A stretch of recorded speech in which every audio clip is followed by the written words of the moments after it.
Hi guys, this is part 5 of our tomato grow along, and today we are going to look at getting these planted out.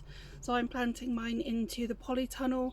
If you are however planting yours outside, then it is important to wait until we have minimum nighttime temperatures of around 10 degrees Celsius, and that also we have hardened these plants off really well.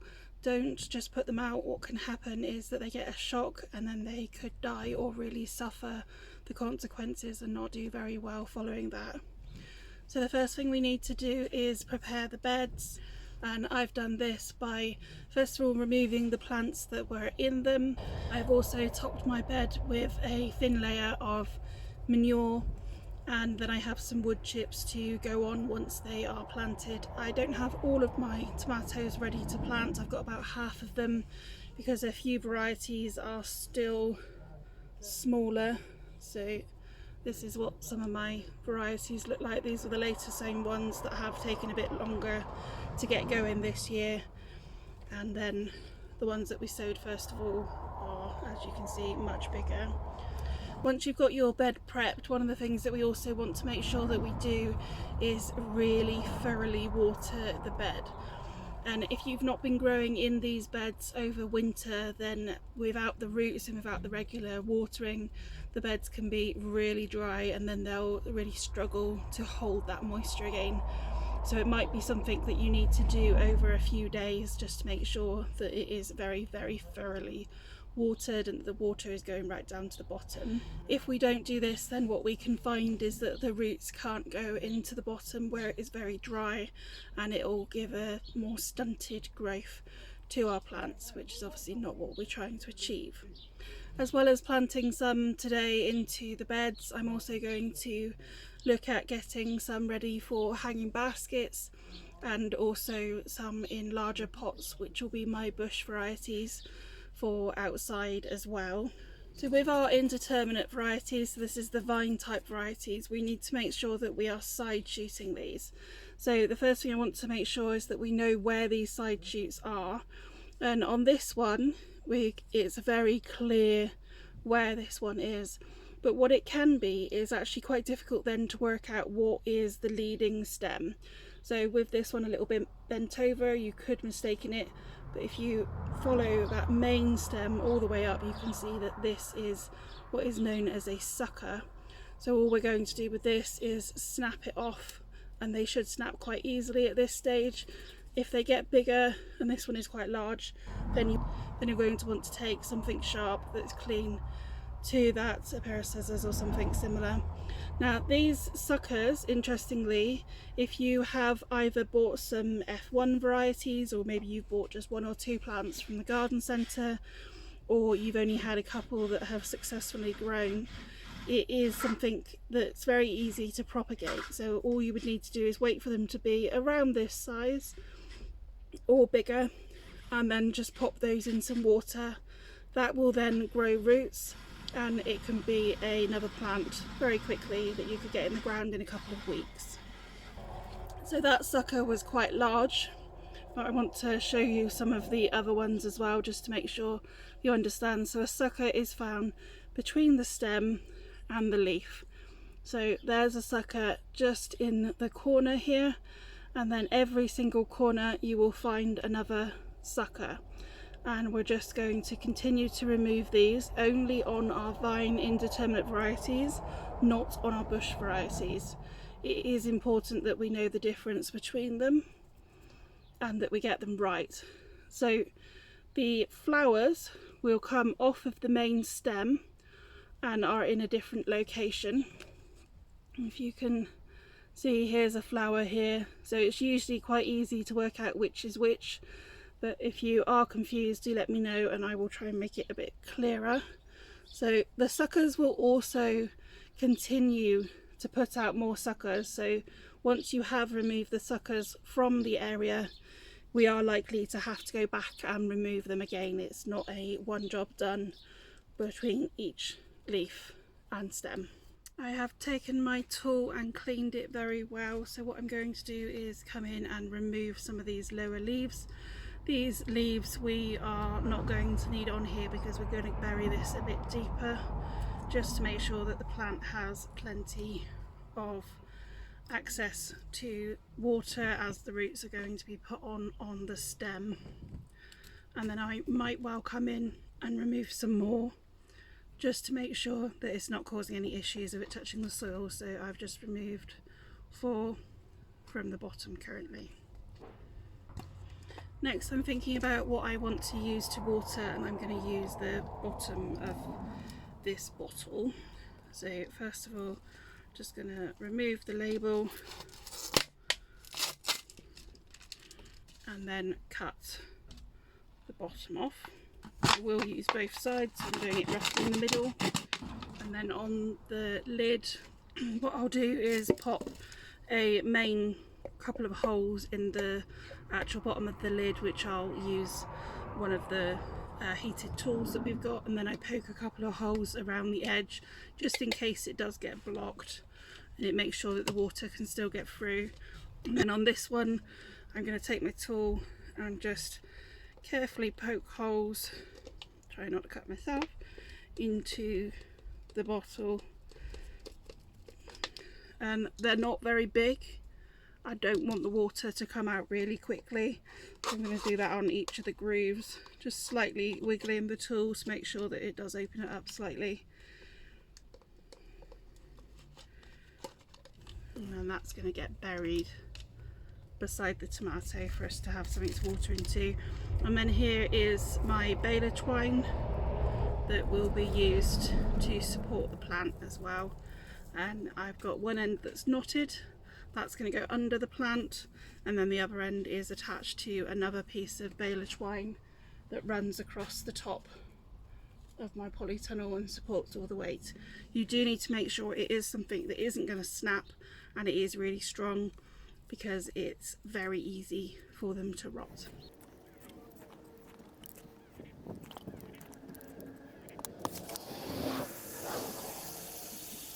The string is going under the plant, and important not to forget this because they've already forgotten it once. And then pop in that plant as deep as you can get it to give it really good support.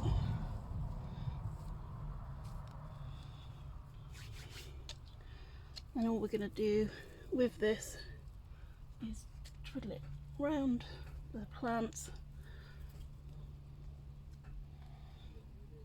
to make sure that it has plenty of support. When I tie this at the top, I'm not going to tie it really tight, just to make sure that it has got plenty of space to move about a bit.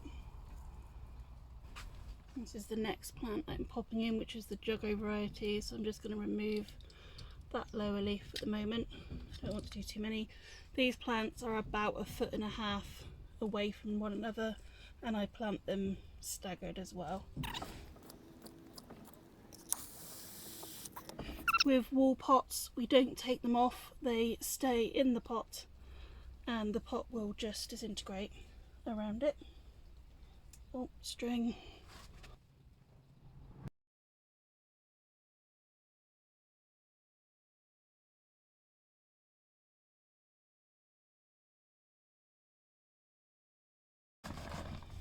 And then I'm going to top around each plant with the wood chips. Make sure your bed is well watered before you put the wood chips on, because it will hold that moisture in.